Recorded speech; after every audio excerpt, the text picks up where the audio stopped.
fundamentally are only going to see a conservative success story if you have a party and a movement that has space for you, Laurence, has space for Nigel Farage, has space for Boris Johnson, has space for Michael Gove, and even has space for people like Damien Green and David Cameron.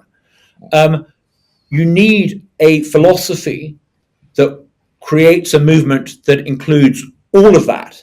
If you can do that, it's a slam dunk, as we say over here. You will defeat the left. For the wrong to rule, the good must just stand idly by. Happy Sunday, everyone. This week, I am joined by Douglas Carswell. For someone who never held one of the great offices of state, Douglas is one of the most important politicians of the last 20 years. Initially, in the heart of the Cameron Project in 2014, he sensationally left the Conservative Party for UKIP. He won his by-election and subsequently his seat at the general election. Pretty unheard of. He was instrumental in setting up Vote Leave, which oversaw the campaign to get Britain out of the EU. Sadly, we have lost him from these shores, and he now heads up the Mississippi Center for Public Policy in Jackson, Mississippi. And it is my great pleasure to speak with him today. Hello, Douglas. How are you?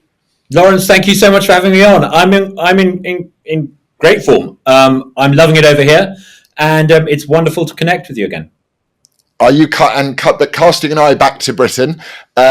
Did Brexit get done, do we think, yesterday? I think it's pretty much done. I mean, the mess that Theresa May and Gavin Barwell and a couple of others left was such a dreadful mess, the Northern Ireland Protocol, and that it was really rather difficult to see what Rishi Sunak could do.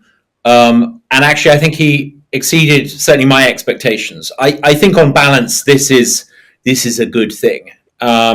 But you know, the original sin was putting the dreadful Theresa May in office to deliver Brexit when she probably couldn't run a bath. Tell us what you really think. Farage and others have been very damning of it, regardless of whether the protocol has been dealt with and whether Brexit has been dealt with. He says that this is not what voters care about in the UK after over a decade of Tory rule.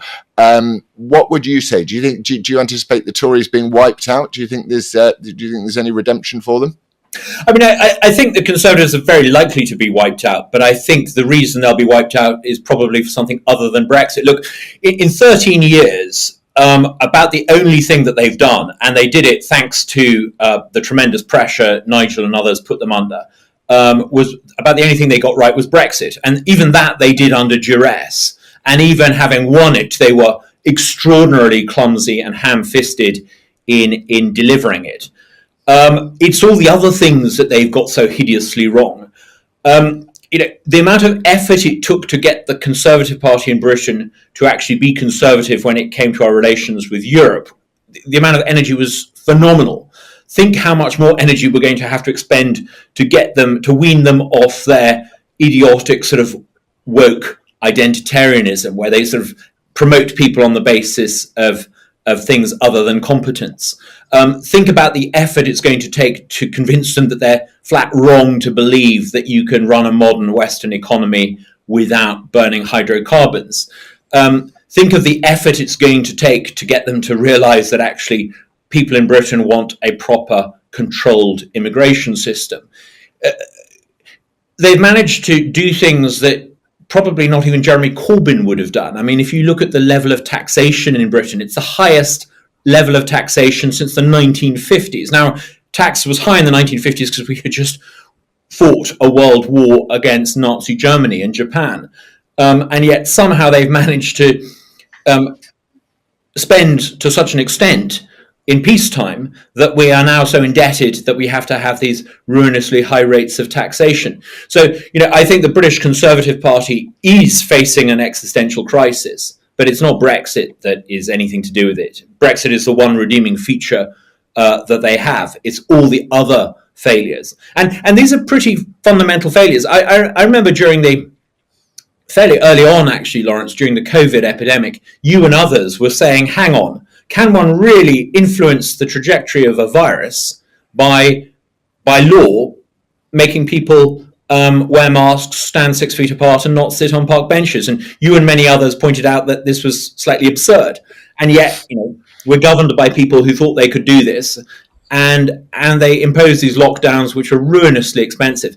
Really, the British political system now is in the mess it is for the Conservatives because of their response to lockdown and net zero. It's got very little to do with Brexit. Yeah, it certainly feels like a cost of lockdown crisis, and it's really interesting that your focus opposed the fact that you were a successful politician and you did get voted in for another party. That you're alluding to a lot of common sense conservative values, certainly in terms of hydrocarbons and stuff like that. But this lean towards the cultural problem, the woke problem, the anti-meritocratic, anti-Western idea of promoting people based on their talent. Do you think that the Conservative Party has got any interest at all in engaging with the cultural problems that this country faces? Some of it, elements within the Conservative Party clearly do understand the problem, although I have to say a lot of them don't understand the problem. This is a party that internally has been promoting people on the A list on the basis of something other than competence and ability. And any institution that promotes people on the basis of something other than competence becomes incompetent. And I think one of the reasons why the British Conservative Party in Parliament has so many incompetent individuals on its front benches is because it's been promoting people on the basis of something other than ability for such a long time. But there are some, nonetheless, within the Conservative Party who recognise that, if only because they realise their voters aren't too keen on it, that trashing Britain's past and trying to pull down statues of British heroes, there's something wrong about this. But they've done remarkably little about it. There are all these institutions, often taxpayer-funded institutions, museums, art galleries, the Arts Council, that promote a neo-Marxist woke agenda.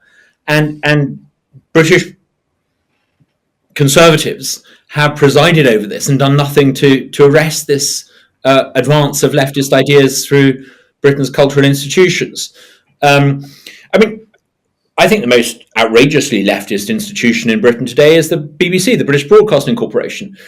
Over the past 13 years, the British Conservative Party has had numerous opportunities to do something about it. And they've chosen every time not to do anything about it. And in the last few months, years of a dying, or what seems to be a dying Conservative administration, no doubt they will discover the hard way that by having done nothing about the BBC isn't their friend. The BBC isn't grateful for being left in place at taxpayers' expense. The BBC is very much part of this leftist institutional capture. And they've done nothing about it. It's almost like they've squandered the past 14 years. It's bizarre. Yeah, that is the thing. They sit there and they complain and complain and complain about everything, but they've been there for 14 years. You're in America, so first of all, before I ask you about what you're picking up in terms of the American cultural landscape, tell us a bit about the Mississippi Center for Public Policy. We are a very prominent, successful state-level think tank. We try to advocate unashamedly for what you might call Reaganite conservatism, this optimistic, free market, unapologetically patriotic. In America, as you'll be aware, there are 50 different states, and this means that different states can do different things. So here in Mississippi, in the past 2 years since I came in with the Mississippi Center for Public Policy, we have dramatically cut the state income tax. It's now a flat 4% rate. We have introduced something called a universal occupational licensing law, which basically means if you've got credentials to be a specialist in a different state, you automatically get a license here in Mississippi. That's having a wonderful effect in sweeping away all sorts of restrictive practices in terms of finding work. So we've done these things because we're able to. And what's really interesting and what's really exciting is to see other states, other neighboring states in particular, copying some of the things that we're doing here in Mississippi. For as long as anyone can remember, Mississippi's been losing population. More people have been leaving than coming. We're starting to see that turn around now. For the first time, more people are coming to Mississippi. Something really interesting is happening, not just in Mississippi, but right across the southern United States. There is an enormous import of people and capital and innovation into the southern United States. Companies have moved from California to Texas. Florida is booming. Tennessee is booming. The southern United States is growing so fast. I think in economic terms, if not cultural and political terms, it's very much becoming the center of gravity here in the United States. And we want to make sure that Mississippi is part of this southern success story. And so it's been great trying to spearhead some of that. And so for British viewers, what is the political, would Mississippi be categorized as a blue, a purple, or a red state in America? Well, first of all, some of your viewers may slightly scoff at the idea of Mississippi. They may sort of think, Mississippi, isn't that the poorest state in America? It is the poorest state in the United States. But this year, for the first time ever, the per capita income in Mississippi will exceed that of the per capita income in the United Kingdom. In other words, Mississippi will be richer than the United Kingdom for the first time ever. It's quite an extraordinary achievement. So don't condescend and look down at Mississippi. Mississippi is now more prosperous than Britain. The really interesting thing here in Mississippi, I think, is that it has been, in a sense, a one-party state. It was first Democrat-controlled from the time of the Civil War right through to the early noughties. It was solidly Democrat. And about 20 years ago, it flipped and it became solidly Republican. So you might think of it as, therefore, being quite conservative. But actually, the people who run this state often run it in the manner of a sort of socialist republic. There's a reason why it's the poorest state in the United States, right? It's because it's got all sorts of restrictions, it's got relatively high taxes, it had relatively high taxes. What we're trying to do is make sure that people who are notionally conservative, who call themselves conservative, actually deliver free market Reagan-type conservative economic policy. So often actually the biggest conflicts we have are with people who are elected as Republicans but have a decidedly anti-free market agenda. What we're trying to do is to advocate for genuine, authentic free market conservatism. And we've had, I think, quite a lot of success in doing that. We've managed to convince an enormous number of Republicans to start doing sensible free market, liberty movement policies. So interesting. And in terms of, you, as I said at the beginning, you were one of the, I think almost the only MP to change, to cross the floor and retain their seat, to have such power and commonsensical views. What drove you away from the Conservative Party? What drove you away from British politics in a direct way? And also, what is the secret? And is there an opportunity for the younger parties, the insurgent parties of today, to make a dent in British politics? Well, turn that around. Actually, what attracted me to the British Conservative Party was two words, very simple: Margaret Thatcher. I grew up with this idea that a country that had previously seemed to be in decline, had lost its way, had been, frankly, on its way to becoming a third world country, had been rescued by this inspirational woman who wasn't part of the establishment. She was a sort of grocer's daughter from the provinces. That she came along and she turned the country round. I was listening to some old videos of Margaret Thatcher being interviewed. And what's extraordinary about her is when she's asked a question, she gives a straightforward, often philosophy-based answer. She's not trying to appease people. She's not trying to triangulate. She's not using clever words so that everyone can project onto her what they want to see. She's actually taking quite a tough, sometimes strident position. That's what made me realize I was a conservative. I remember when I was probably in my early teens, I was very influenced by Milton Friedman. I saw the TV series he produced, Free to Choose. That kind of made sense of the world to me. It allowed me to understand why rich people and rich countries were rich and why poor countries were poor. I also thought that the British Conservative Party would be the best vehicle for achieving national independence, because I think the idea of believing in free markets and national self-determination kind of go hand in hand. It was with great sadness that I felt I had to leave the Parliamentary Conservative Party in order to try to force David Cameron to have a referendum. And I was mightily relieved when that gamble paid off. You said I was one of the first. I think there was actually a member of parliament in 1926 who had left his party and changed parties, held on to it in a by-election and held on to it in general election. But I don't think anyone had done that since 1926. It was a gamble that paid off. I hoped that having achieved Brexit, the British Conservative Party would rediscover what it means to be a genuine Conservative. I'm afraid to say I think the Parliamentary Conservative Party, and I don't want to say the Conservative Party because there are hundreds of thousands of people in the Conservative Party, most of whom are authentically Conservative, but the Parliamentary Conservative Party is clearly not got a philosophical template of any kind. Rather like Tony Blair, they say what seems to be expedient rather than what is right. Their vision is tailored to the audience to which they're trying to ingratiate themselves. And I think that's a fundamental problem. In politics, you have to have this internal compass. If you don't have this internal compass, you become a feather for each wind that blows. And if you do that, you end up like all other sort of autumn leaves, drifting with the wind and eventually ending up on a bonfire. And why do you think it is that the Conservative Party have lost that sense of philosophical, the sort of rock that you have to have of belief and meaning and duty and service and all of the things that one? Why have they dispensed with this? And why was there no plan for post-Brexit? Is it because they didn't want Britain to Brexit? I mean, two separate things. I remember very clearly having won a referendum. I was utterly exhausted. I was emotionally exhausted. I was physically exhausted. This is something I had driven for a long, long time, and I was utterly exhausted. And I was only too happy to see people like Boris Johnson and Michael Gove and others step into not just running the campaign. They joined the campaign 6 weeks before the actual day of the vote.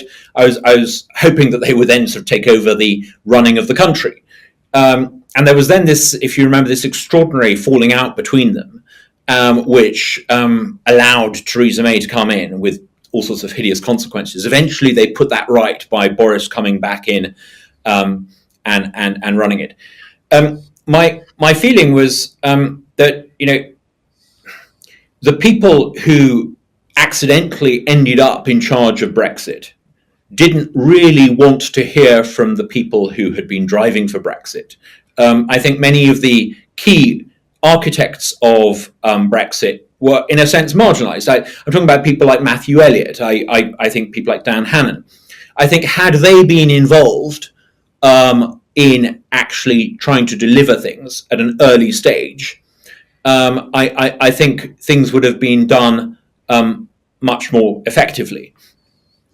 So I think the natural jealousy and tendency of politicians to want to take the credit and not work with others and not be collegiate was a big factor. I do think that one of the reasons why, all political parties on the centre-right that are electorally successful suffer from the fact that people join them to have careers rather than because they've got philosophical conviction. And that doesn't, in a sense, really matter. In a sense, that's a good problem to have. If people want to join your team because you win, you want to find space for them. The problem is that so many of these careerists joined the Conservative Party without really having any deep-rooted attachment to Conservative principle and Conservative philosophy. I think that was undoubtedly a big problem. I also think you've got to recognise that the A-list, which was an arcane internal system that the British Conservatives implemented about 20 years ago, has had some pretty bad consequences for the quality of the people you find on the green benches in Westminster. In a sense, the British Conservatives are about 20 years behind Labour. Labour started imposing A-lists in the selection process, so they would only select people who happened to be women or happened to be an ethnic minority or whatever it was. They started to do that about 20 years before the British Conservatives. And so I think the quality of Labour MPs because they weren't selected competitively and because there were often people selected on shortlists, that started to suffer. I think you started to see a similar problem affect the British Conservatives. The A-list basically excluded a whole bunch of people from becoming members of Parliament who would have otherwise become members of Parliament. And you see the consequences of that in Westminster today.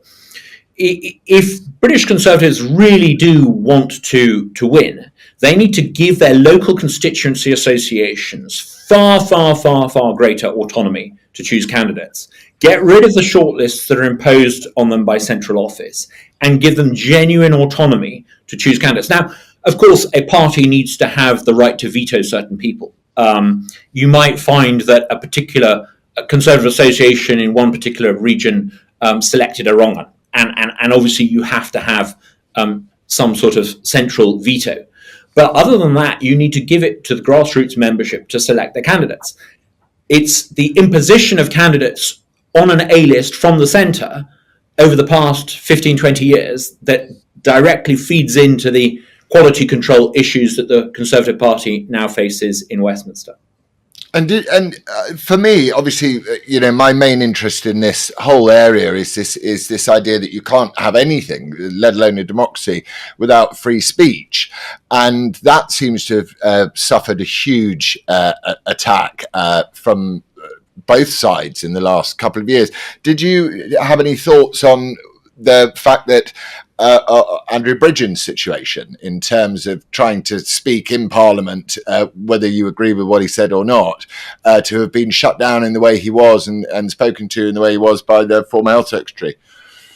I'm not familiar with the full details of that. I'm talking to you from sort of 4,000 miles away in a slightly different time zone.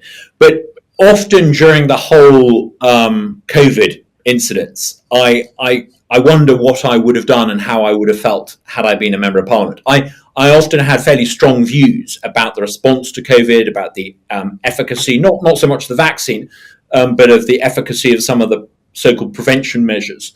And I wonder if I would have been vilified had I been a member of Parliament and I articulated those views. You need to create a political pearl. You need to have grit in the oyster. You need to have the awkward squad. You've always got to ask yourself, would the British Conservative Party today allow someone like Winston Churchill to stand in a winnable seat? Would they have allowed him, with his contrarian views, to hold a position even on the back benches? I really do think that the British Conservative Party, maybe it's too late this side of a general election. Maybe what you need to do is to have a conversation as to how you can create a robust, reliable, authentic Conservative coalition, and maybe that can only be a conversation conducted in opposition. Who knows? Well, and in America, they are in the process of opening new universities, and obviously what you're doing, and this idea of training new Conservatives, because I think that's one of the main problems we have as well. What's so exhilarating about conservatism in America? I mean, everyone in the UK, because a lot of the news comes from CNN and the BBC. People all think, Trump, will he, won't he? Forget that. That's not the really exciting, interesting story. The really interesting story in America is the revival of the conservative movement in the southern United States. You have a series of governors, neighboring to Mississippi. Just last week, Sarah Huckabee Sanders just announced that by 2025, every single child in the state of Arkansas will have a dedicated education savings account using public money that will allow them to go to any school in the state of Arkansas, private or public or homeschool, any school of their choice. It is a remarkable education revolution in one state in the South. If you look at what's happening in Tennessee, they don't have an income tax in Tennessee. They've got rid of it. No income tax. It's one of the reasons why Tennessee is one of the most fastest growing states in America. Look at Texas. Texas has got not only low taxes, it is got huge amounts of inward investment coming into it. I think I'm right in saying that Tesla has pretty much uprooted itself from California and moved en masse to Texas. There's this extraordinary success story built on the application of conservative principles in the southern United States. And I think you're going to see a great future for American conservatism, and it will come out of this southern sort of laboratory. Which particular individual, whether it'll be Trump or DeSantis or Nikki Haley or Sarah Huckabee Sanders, which one eventually gets to ride that wave and get all the way to the White House, to me is of less importance. What I find really interesting is that the building blocks of a new conservative revival in America are being put in place. I'd love to see something similar happen in Britain, but for that to happen, it can't just be something done by the formal Conservative Party. It needs to be a much, much broader movement. And it needs to begin with a philosophical appreciation of what it is to be a conservative. I think people need to go right back to the fundamental questions. What is conservatism for? What is it you're trying to conserve? What is it that you believe that is different to the Blairite orthodoxy of the past 20, 30 years? Defending free markets in the 21st century is difficult. In previous eras, when Milton Friedman and Margaret Thatcher were trying to defend free markets, yes, they didn't have the organizational infrastructure in place that exists today, but they had a philosophical belief, and what we lack today is that philosophical belief. We've been focused, for example, on trying to cut taxes. We've been focused on trying to reform specific bits of legislation, and we've talked about what impact that might have on GDP and percentage growth. What we haven't done is counter this leftist narrative about intersectionalism, about this idea that somehow there's something illegitimate about English-speaking countries, that, as a CNN reporter put it, the United States is a republic founded by slave owners built on stolen land. And that narrative has seeped out of university campuses into the HR departments of big corporations, into public administration, into the federal government bureaucracy. And that narrative is incredibly destructive of American cohesion, of Western cohesion, of free market ideas. We need to develop a counter-narrative to that. And it's the failure of the conservative movement in Britain and America to develop a counter-narrative to that explains, I think, why it is that the left keeps on advancing. We ask ourselves a fundamental question. We've got all these think tanks. We've got the Mississippi Center for Public Policy here in Mississippi. Washington, D.C. is full of the most well-resourced think tanks, full of brilliant minds and brilliant people, but we keep on losing. Maybe we need to focus on a slightly different approach. We need to create a narrative rather than just focus on GDP and economics. The narrative of it, I agree with everything you're saying, but the difficulty with creating that narrative is anyone who tries to create that narrative is immediately called a racist or a white supremacist. And as you say, the intersectional ideas that surround that terrible philosophy. But this whole identitarian movement is very, very difficult to resist, because we still in Britain, certainly, and I think in America, that allegation of racism still holds such an enormous power. So how does one counter this narrative without losing one's reputation, losing one's livelihood, losing all of these things?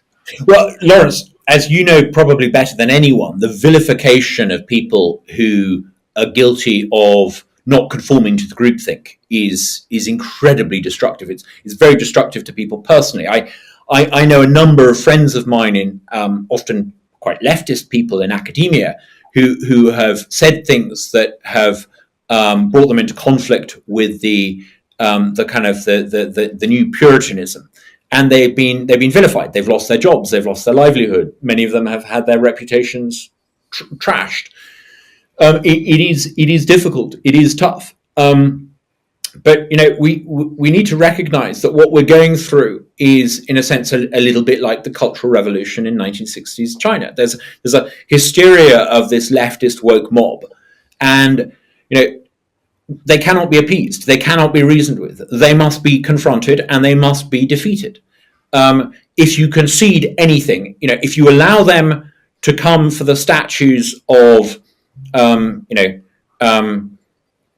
slave owners, then why wouldn't they go for the statues of everybody else? Yeah, I spoke to one of these guys the other day, actually, and he said that statues themselves were an abomination, and that they were the glorification of people who didn't deserve glorification. If you let them tear down statues of Jefferson, they'll be tearing down statues of Washington next. You cannot appease them. I think we've got to stop being frightened of our own shadow.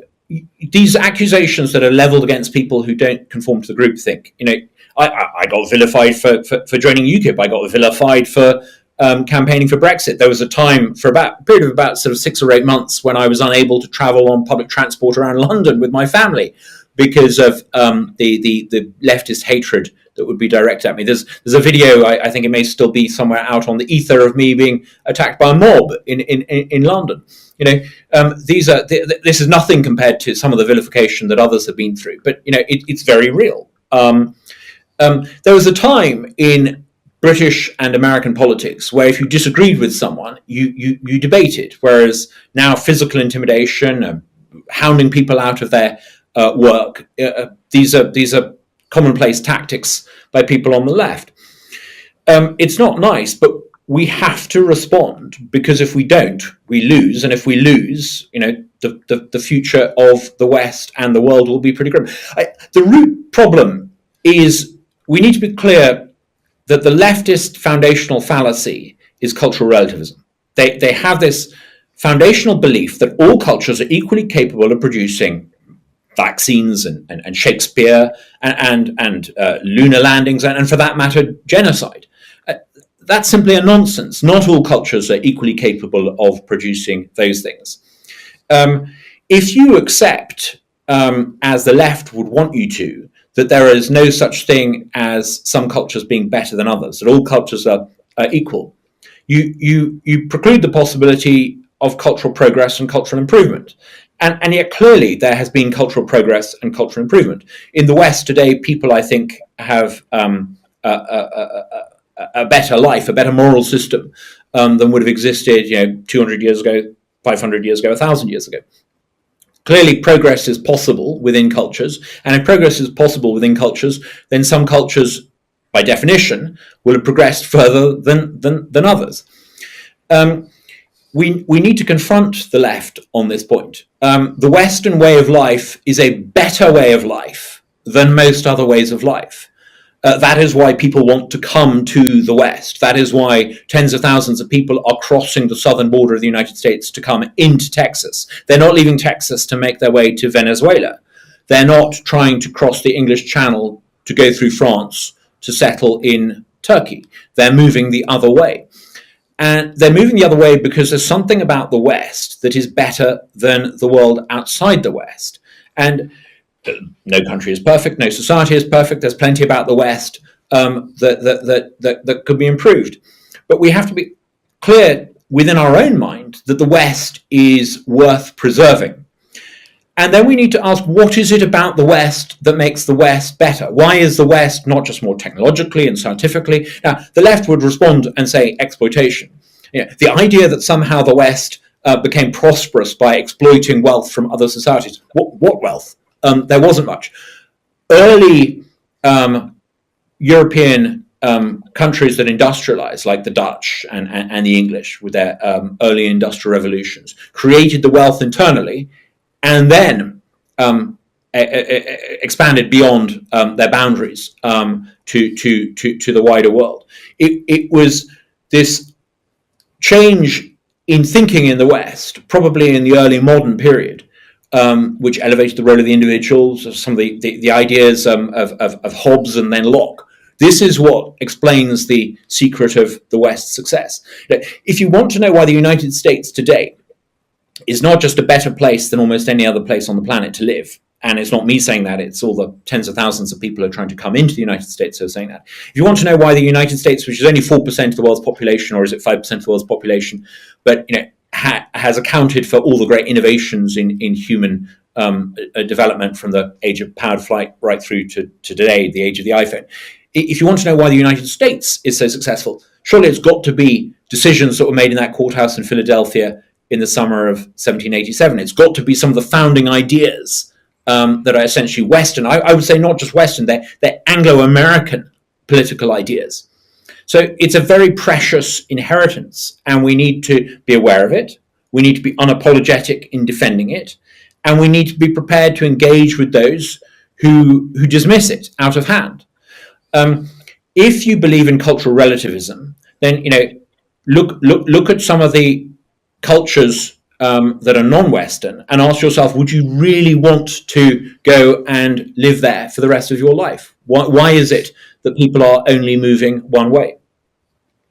It's absolutely fascinating, and I agree with you. I think being more confident in defence of the whole idea of the West is lacking, even amongst those that we entrust to defend it. Speaking of which, and free markets and the idea of maintaining the West. What did you make of this 44 days of Liz Truss and the fact that she basically now in modern Britain lowering taxes is now seen as immoral, and the smaller state is now seen as immoral?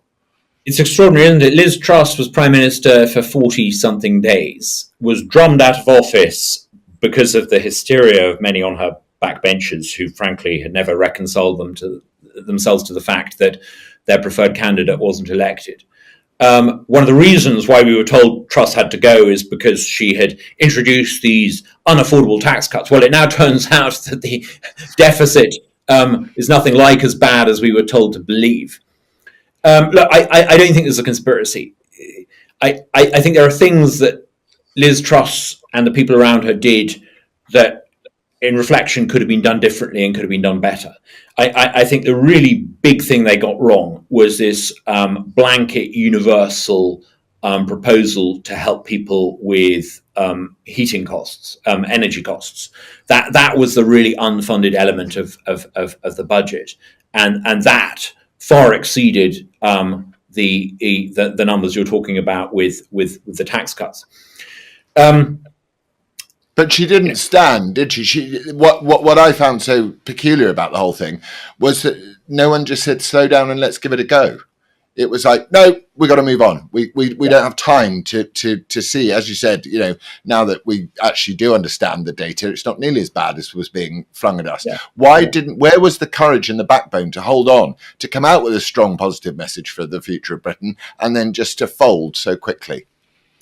Well, I think this goes back to the lack of deep thinking and serious commitment to philosophical principles, and a party that has been governed by the whims of those who devise the A-list.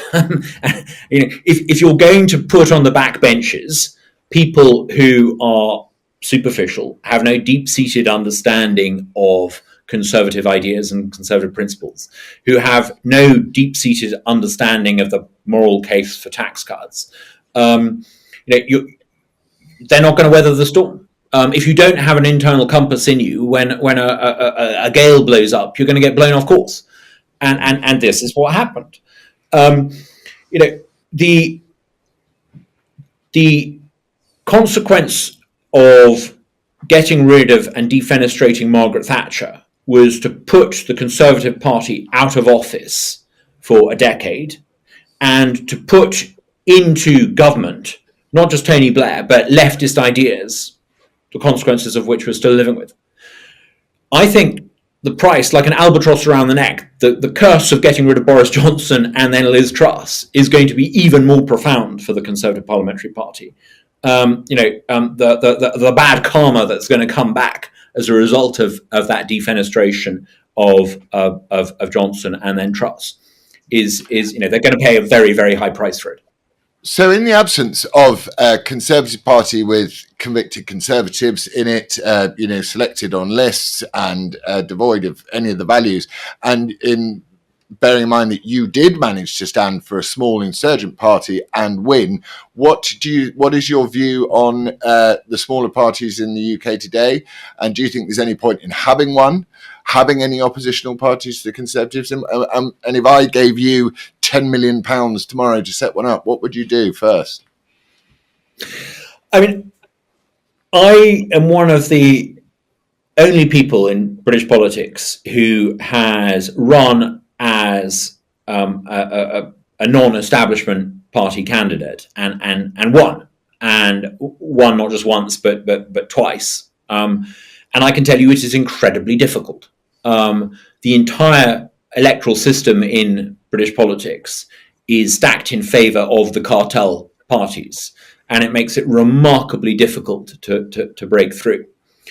But I wouldn't be discouraged, because the flip side of that is that a relatively small but determined party can actually cost a cartel party an enormous amount. People haven't really ever stopped and questioned why it was Britain ended up with a referendum. Now, I think one of the reasons why Britain ended up with a referendum is because David Cameron committed to holding a referendum in the election he had against Ed Miliband from Labour, who wasn't committed to having a referendum. And that is why David Cameron unexpectedly ended up winning an overall majority, a majority, incidentally, that I don't think he was expecting to win. I don't think he would have committed to holding a referendum if he knew that he was actually going to end up with a majority. I think he thought he would continue in coalition with the Lib Dems. But it was the failure of Ed Miliband's Labour Party to commit to a referendum.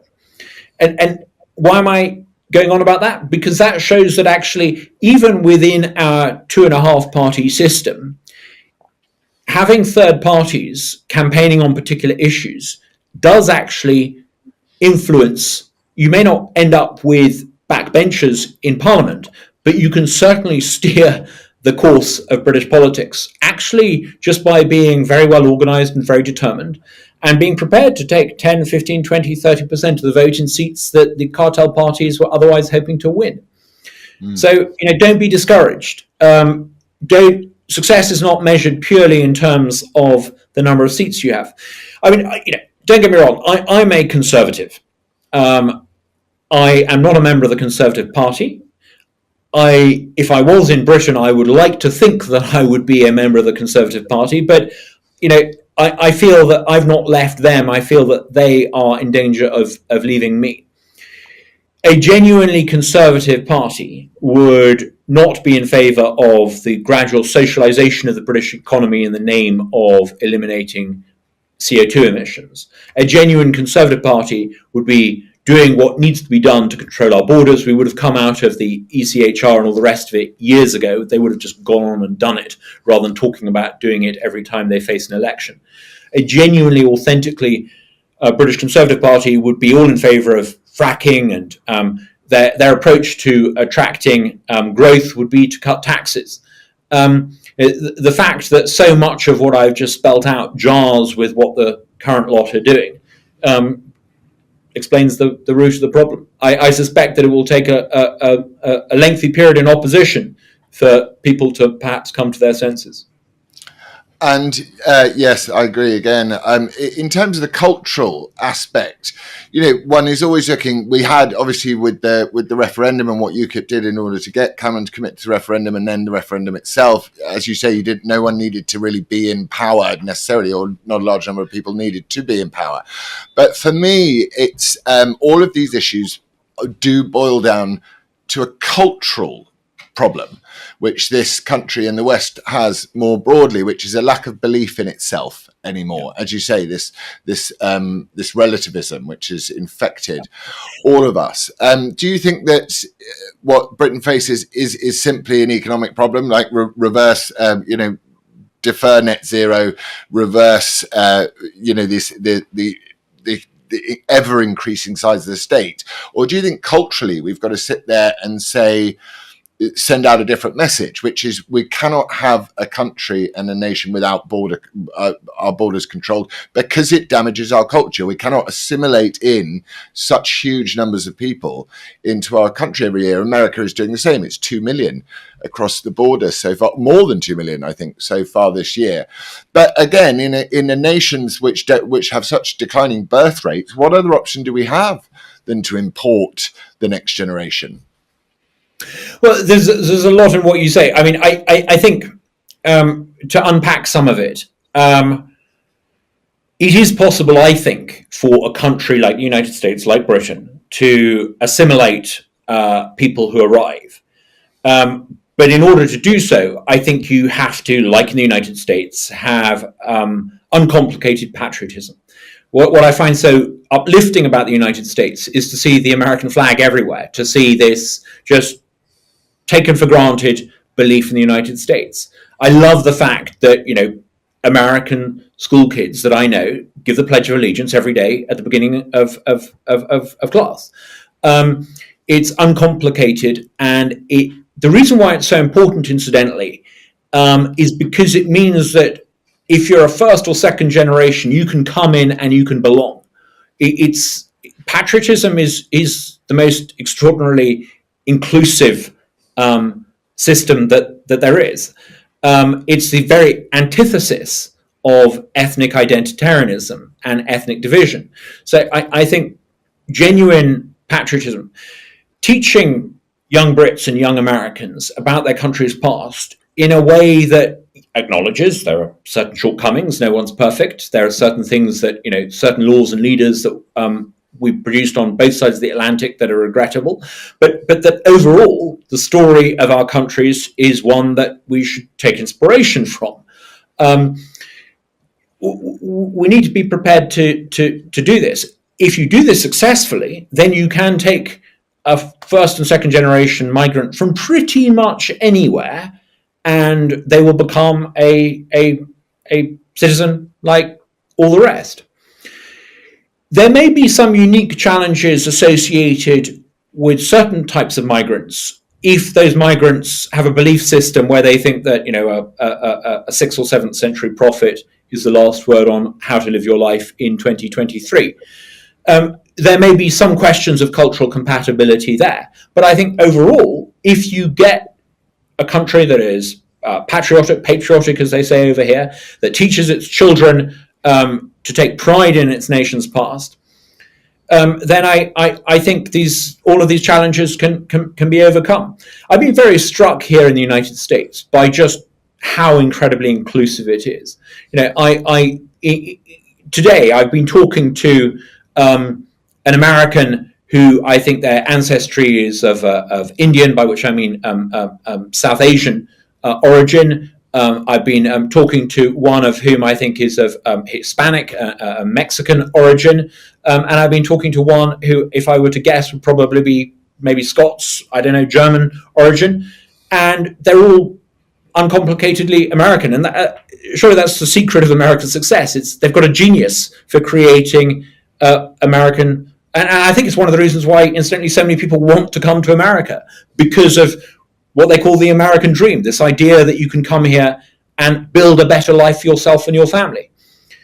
If Britain wants to be a successful country, it's got to be able to do that. And that means taking back control of the teaching of the history curriculum, taking back control of the cultural agenda, being unashamedly pro-Britain and Britain's past, and creating a narrative that people can feel they belong to. I couldn't agree more. But there doesn't seem to be a single one of, as you called, the cartel parties who will stand on that agenda. I have it on very good, very good. Oh God, I'm so useless. Information from some quite senior Tories that Boris Johnson, for example, has absolutely zero interest in any cultural issue whatsoever. And Rishi Sunak doesn't seem to have any interest in any of the cultural issues. So if the Conservative Party aren't interested in the cultural issues, and the only way that we can save the country and to prosper again is to engage with these cultural issues, we seem to be witnessing the dusk and then the night falling over the West in the UK. There are some rays of sunshine in this. I know that a while ago, Munira Miraz, who worked for Boris Johnson, was very involved in a project that I think is not a million miles away from some of the things we've been talking about. But look, I don't think this can come from the parliamentary party. Changing this, it's not just about passing laws and issuing government decrees. It's going to require a broader conservative movement. You can't, what I fear the Conservative Party doing is deciding they want to do something about this and then trying to influence the teaching of history through the national curriculum. If they understood the nature of the problem, you wouldn't have a national curriculum in the first place. It's a failure of the Conservatives to understand that you're never going to deliver authentically conservative outcomes by using the fiat of the state and its attempts to deliver certain outcomes using the fiat of the state that has created the state architecture that has then allowed the left to capture these things. So dismantling the administrative state, deconstructing the leftist institutions, that's what you need. And Antonio Gramsci, who's a Marxist revolutionary from Italy, understood brilliantly how you win if you're the left. You don't win by persuading a majority of people to vote for you. You do it by capturing the cultural institutions. You need to reverse engineer the Gramsci takeover of our cultural institutions. You need a way of forcing the leftist agenda out of the Arts Council and using the way that you finance the arts to either attain that or to get rid of state funding of arts altogether. You need to have people working for the BBC that will ensure that when they want to produce documentary output, they commission great thinkers like Andrew Roberts or Niall Ferguson or Dan Hannan, and not the leftist drivel that we get put on our TV screens. It goes far beyond politics. Look at some of the entertainment output commissioned by British broadcasters. Often it has a woke agenda, a woke narrative in the background. Even right down to children's programming. You've got to be prepared to tackle it at that level. It's quite granular. And often what it requires is not ministerial engagement and public funding. It's a removal of ministerial engagement and a removal of public funding, because allowing willing customers to pay for certain content means that you're going to have an automatic check against them being spoon-fed someone else's ideology, genuinely speaking, because people don't want to be lectured to by wokies on their own pound or dollar. So it's rather than sort of repopulating the institutions with those that think on our side of the argument, if you will, you want to completely cleanse these institutions of politics altogether, which ultimately means you have to reduce funding for them. So reducing the size of the state is the beginning. I mean, take, for example, what are British children being taught about the past? A conservative might suddenly realise that they're being taught ideas that are inherently leftist, particularly the view of British history, and their instinct would be to say, right, let's put our people in charge of the quango that oversees the national curriculum and get them to teach proper British history. The problem with doing that is if you micromanage what children are taught, long after the person you've appointed, even if they are actually authentically conservative, and I doubt that, long after they've gone, you will have a system in place that will allow people of a leftist position. Yeah. So like why not free speech czar, as they bring in they're so excited about bringing in this free speech czar for universities, and I just go, the minute you get a Labour government, the free speech czar will just impose leftist free speech suppression all over it. It's not the answer. Just allow the free speech. Just allow parents to send their child to any school of their choice and allow schools to teach what they want. Don't have a national curriculum. If you had a market in the education space, if you had mums and dads in control of their child's tax pounds, choosing schools, you can guarantee pretty quickly, so long as you didn't have a national curriculum, that the schools that taught the kind of history that needs to be taught would flourish, and those who taught wokist nonsense would find themselves losing customers. That's the approach you have to take. Sadly, after 14 years, I think it is, in power, all that the British Conservatives have done on education is to extend Andrew Adonis's and Tony Blair's academy programme. It was a new Labour innovation, to have a handful of free schools and to solidify the centre's control over the education system and the curriculum. It is to education reform what Ted Heath was to economic reform. It is a cul-de-sac and a false start and a failure. It needs a completely different approach for a future Conservative administration. The equivalent of education vouchers, giving mums and dads control over their child's share of the education budget, is the only way you're ultimately going to defeat woke ideology in the classroom. Any other approach is doomed to failure. No wonder they thought you were a dangerous, dangerous man in politics, and you needed to be harassed on the train and bullied into silence. This is far too commonsensical for good. I once had a conversation with Michael Gove when we were in opposition, and I asked him, he was very keen on extending academies. He was very keen on more free schools. And I remember saying to him, was he interested in the idea of giving parents control over their share of the, and he said no, there was no interest in that at all. And I had many other battles to fight. I remember thinking, well, if he's not interested, I'm not going to waste my time pushing for this. But I think, looking back, we're often led to believe by conservatives that our education reforms are something we should be proud of. I'm not sure that that's the case. I think rather like the prices and incomes policy Ted Heath introduced in the 1970s, it's a false approach to trying to improve education. It needs something far more radical, far more bold, and something that the Conservatives have deliberately and intentionally not done over the past 14 years.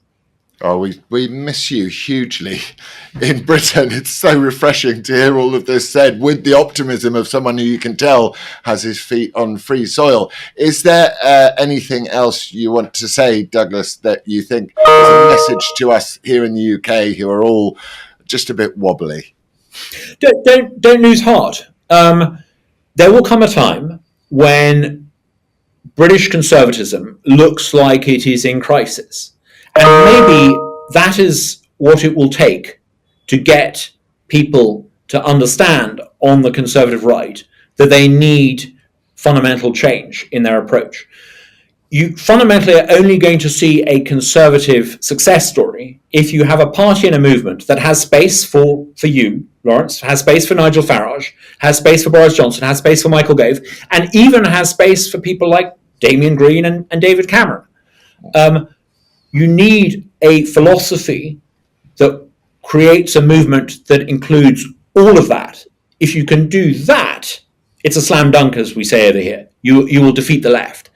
At the moment, without a philosophy, there's too much factionalism. The very idea of suggesting that David Cameron and Nigel Farage would be in the same movement, the very implausibility of that explains the problem. And it's a lack of binding philosophy that is the root cause of this problem conservatism faces. If we fix that, we can create a broad-based movement. And if you do get this coming together of a new conservatism around a traditional understanding of what it means to be conservative, a rereading of Friedman and a rereading of Locke and Hobbes, to be frank, if you can have that, then we will win. Well, we will. There are rays of sunshine, but first of all, we're going to have to suffer a bit more. But I completely agree with you. The whole point is you've got to have a broad church on our side of the argument because it's not monochromatic thinking. The whole point is that we accept a lot of people who align around a set of values, and then what the left do is they take everyone and turn them into accepting of one value, and they want to turn them all into the same. It's so fascinating to talk, Douglas, and thank you so much for taking the time. Thank you for having to talk, and good luck in Mississippi, and don't get shot. I hear you're in the murder capital of the whole of America. Thank you so much for having me on. I love living in Jackson, Mississippi, but like every city, it has its challenges. Of course. Well, thank you for a common sense and optimistic outlook for our future. Douglas Carswell, thank you.